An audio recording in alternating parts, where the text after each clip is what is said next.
Fala galera, saudações rubro-negras, isso aqui é Flamengo, mas nesse vídeo aqui a gente fala sobre o trabalho do José Botto, contratações do Flamengo, momento do Flamengo, tem informações aqui importantes para trazer de mercado da bola e outras informações que você vai acompanhar agora. Cara, absurdo, hein? Eu prefiro deixar vocês comentarem.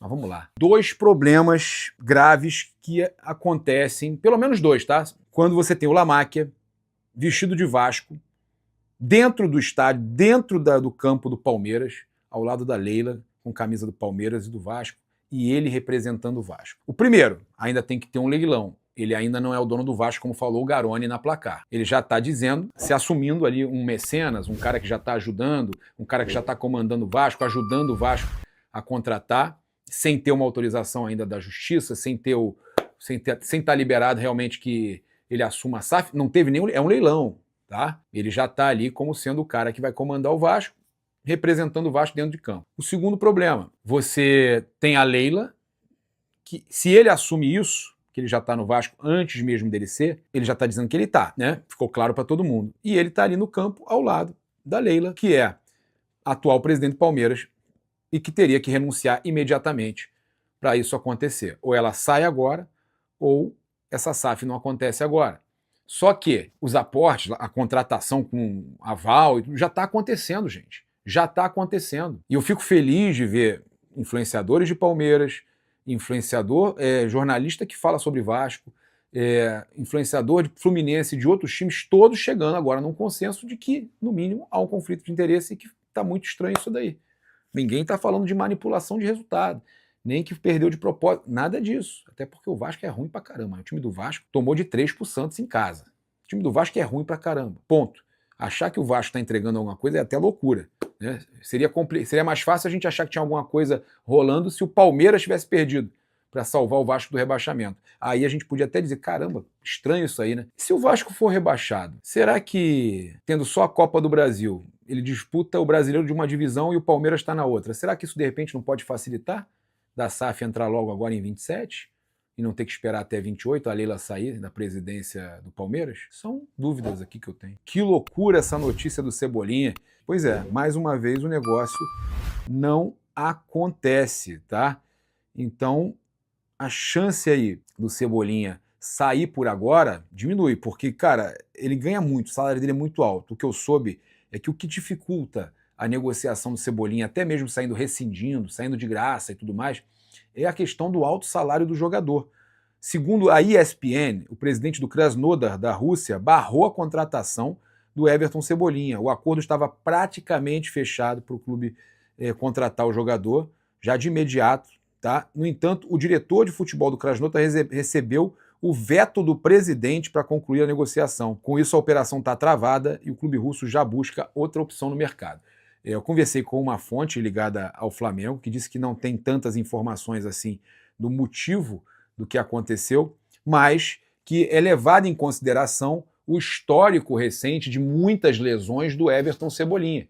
O Flamengo tem um jogador que o contrato está acabando e que essa fonte me falou o seguinte, não é só o Everton Cebolinha que não quer renovar com o Flamengo. É o Flamengo que também não quer renovar com o Everton Cebolinha. Prefere rescindir do que continuar pagando o salário, porque o jogador tem também uma sequência muito grande de lesões. Eu não quero aqui dizer que o Flamengo tem muita chance de ser campeão. Perdeu um jogo, o Palmeiras ganhou, o Flamengo ainda só depende dele, e o Flamengo, só dependendo dele, fizeram a mesma coisa em 2025. Tem que deixar isso aqui guardado. Palmeiras com 60%. Eles colocaram o Palmeiras com 60% de chance de ser campeão e o Flamengo com 23,5%. 23,5%. É um terço. Nossa, um terço do Palmeiras, hein? Um terço da chance. Quer dizer, então, que o Palmeiras tem 3 vezes mais chance de ser campeão do que o Flamengo. Tá jogando muito, né? Joga demais o Palmeiras. O Flamengo tá jogando nada. Agora eu vou deixar vocês, então, com a entrevista do Marcos Braz. A primeira parte da entrevista do Marcos Braz, cara, tá espetacular. Como é que você analisa o trabalho recente no mercado da bola do Flamengo? Se é pro torcedor realmente reclamar por essa janela que não contratou ninguém? Se é compreensível? Como que o Marcos Braz, aí aquele ex-dirigente do Flamengo, o cara que era especialista nisso, analisa essa situação, Braz? Papá, assim, primeiro dizer o seguinte, não tem a fórmula certa no futebol, cada um tem um estilo, um estilo, cada presidente tem um estilo, cada vice-presidente tem um estilo, cada executivo tem um estilo. E a gente tem que a gente tem que não é aceitar, mas a gente tem que acreditar em quem está lá, quem está tocando o Flamengo, principalmente ali o executivo do futebol, que fica na linha de frente ali.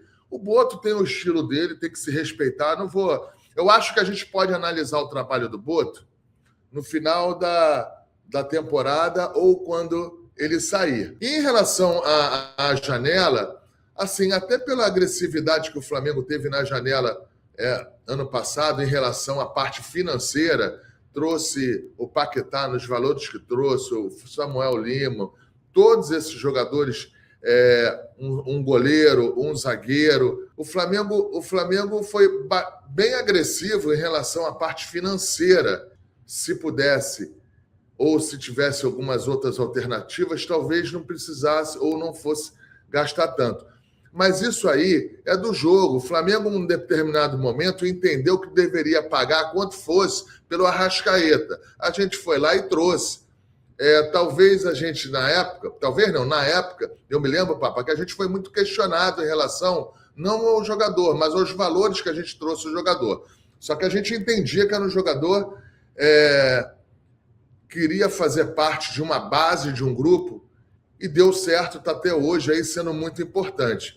Agora, as dificuldades do mercado são enormes. Eu sempre fui conhecedor disso. Eu era criticado, às vezes, em algumas vezes, por não ter feito a contratação no começo da janela. No começo da janela sempre é o melhor, sempre é o que é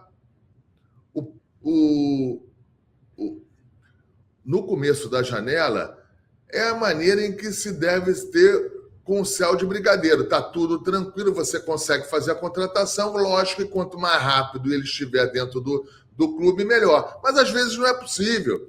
Você tem um monte de variação, é o jogador decidindo, a família decidindo, é o empresário fazendo leilão para um lado, para o outro, sem que as pessoas percebam isso, porque o empresário bom é o que faz leilão sem deixar parecer que está fazendo leilão. Isso acontece muito.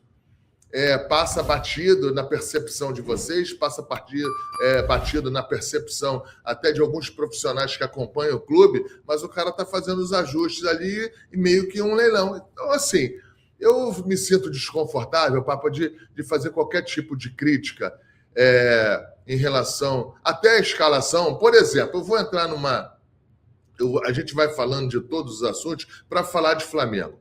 A zaga. Eu fico, às vezes, desconfortável de falar dessa zaga, porque fui eu que contratei os dois jogadores. Mas o Ortiz e o Léo Pereira, quando estão juntos, eu gosto muito. Os números deles juntos são muito favoráveis.